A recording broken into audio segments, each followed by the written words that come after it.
Hi, welcome to Fish on Fridays. I'm Al McCauley. Today I want to talk about one of my favorite saints, and her name is Julian of Norwich. She is a 14th century mystic. She died in 1416, so 14th century, 15th century.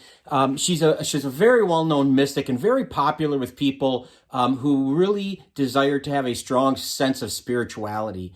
And just a wonderful example. Again, Julian of Norwich. Now, at the time of her life, Norwich is a city in southeastern part of England, and it was the second largest city population-wise behind London at the time of her life. So we don't hear about it much these days, but it was very big at the time.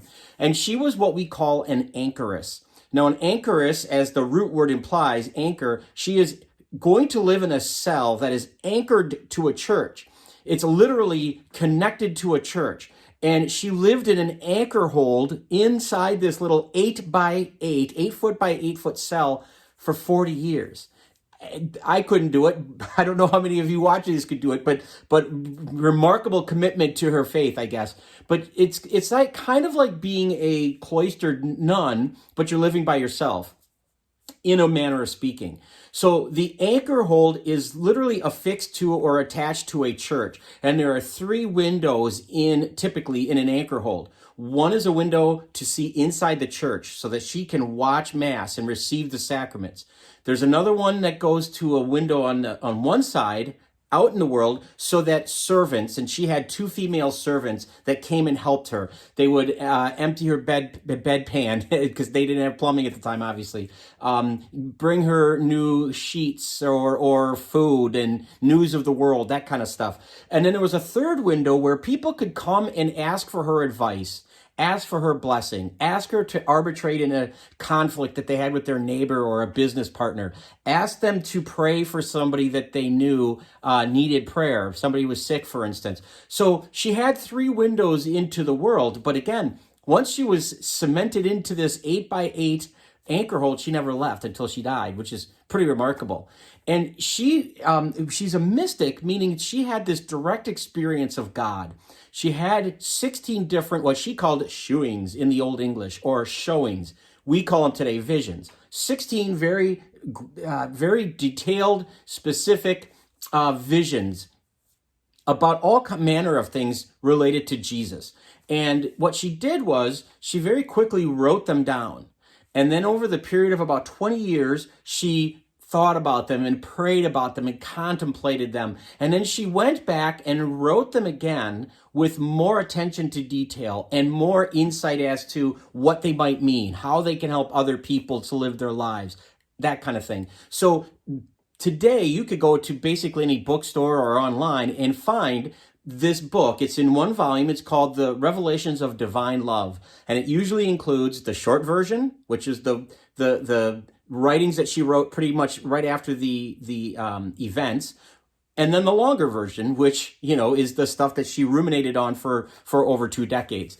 But it's fascinating reading if you really want to get an insight into not just a mystic and, visions of something, because that's not typical of people to have visions like that, but also the upbeat, the very positive nature of them. The fact that she was absolutely an optimistic person.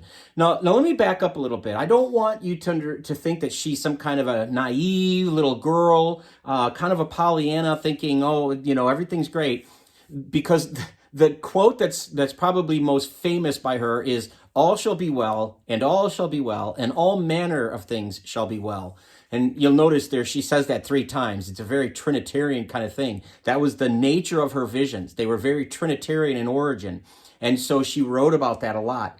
But people can hear that, all shall be well, and think, well, my life's not well. I've got this ache and this pain and this economic burden and whatever the case is, relationship issues, whatever. So she's not naive. She lived in a time that she was well aware of pain and suffering.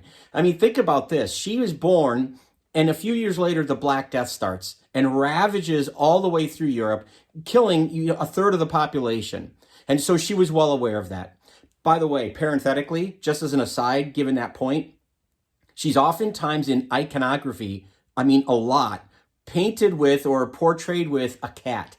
And so it was understood that she had a cat or cats in her cell with her. And you might wonder, well, it was nice that she has a companion or a pet, but it probably served a very practical purpose because these cats would have kept out vermin. They would have killed mice, rats, any kind of carrier of disease like the Black Death, which is why she lived to be 74 years old at a time when that was unheard of. So anyway, I digress.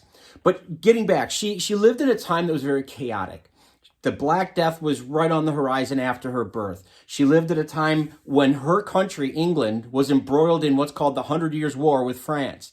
She lived at a time where there was great turmoil in the church because the Pope had left Rome and moved to southern France in a city called Avignon. The Avignon papacy is going to dominate the 14th century. So she knows well about conflict. She knows about hardship. She knows that life isn't easy. So she's not some naive little schoolgirl who's just kind of writing about flippantly about how great God is. She really has insights into into the suffering of Christ. And she said the worst has happened and it's been redeemed. It's been repaired. Christ's resurrection saved the world, which allowed her to say things with great confidence like, all shall be well, all shall be well, all manner of things shall be well. One of the other things that Julian is known for very well is she's often associated with hazelnuts because she has this insight into one of the visions she had. And she said she saw God holding in his hand something small like a hazelnut and realized that it was the whole world. It was the whole universe. And that he does three things. He created it, he loves it, and he preserves it. And think about the Trinitarian sensibilities there. God the Father, the creation, God the Son loves us to die for us and preserves it or sanctifies it, makes it holy like the Holy Spirit. So she's an incredible thinker, very important, I would say, for our own times because we live in time of chaos. What time doesn't have it? But we have disease and we have war and all these things going on. What a great time to stop, tap the brakes a little bit, get a hold of the divine revelations, the revelations of divine love. It's not a difficult read at all. And maybe just page through it and think about it and pray about it and see what insights that she can give us. This person, 14th century wonderful mystic who could give us insights for our own time. What a gift that is that she's been to the church. So St. Julian of Norwich, someone to check out. We celebrate her feast day every year on May 13th. Just a great person to remember and think about. Thanks for watching. I hope this has been helpful. Oh, by the way, I forgot to say this. Her name, Julian, we don't even know if that's her name. The anchor hold that she was that she lived in, was anchored to a church called St. Julian's. So her identity was so wrapped up in the church and in God that her name became synonymous with that. So we don't even know what her actual name is. We just know her by virtue of her connection to that church. I just think that's another fascinating insight, that her identity is so wrapped up in God. How much our identity is wrapped up with God or isn't, and something to work on and maybe to take to prayer. Anyway, I digress. Thanks again for watching. I hope this has been helpful. Would love it if you would subscribe to our YouTube channel, but either way, we're very glad that you tune in on Fridays for Fish on Fridays. Until next time, please be good to each other and God bless. And remember, all shall be well.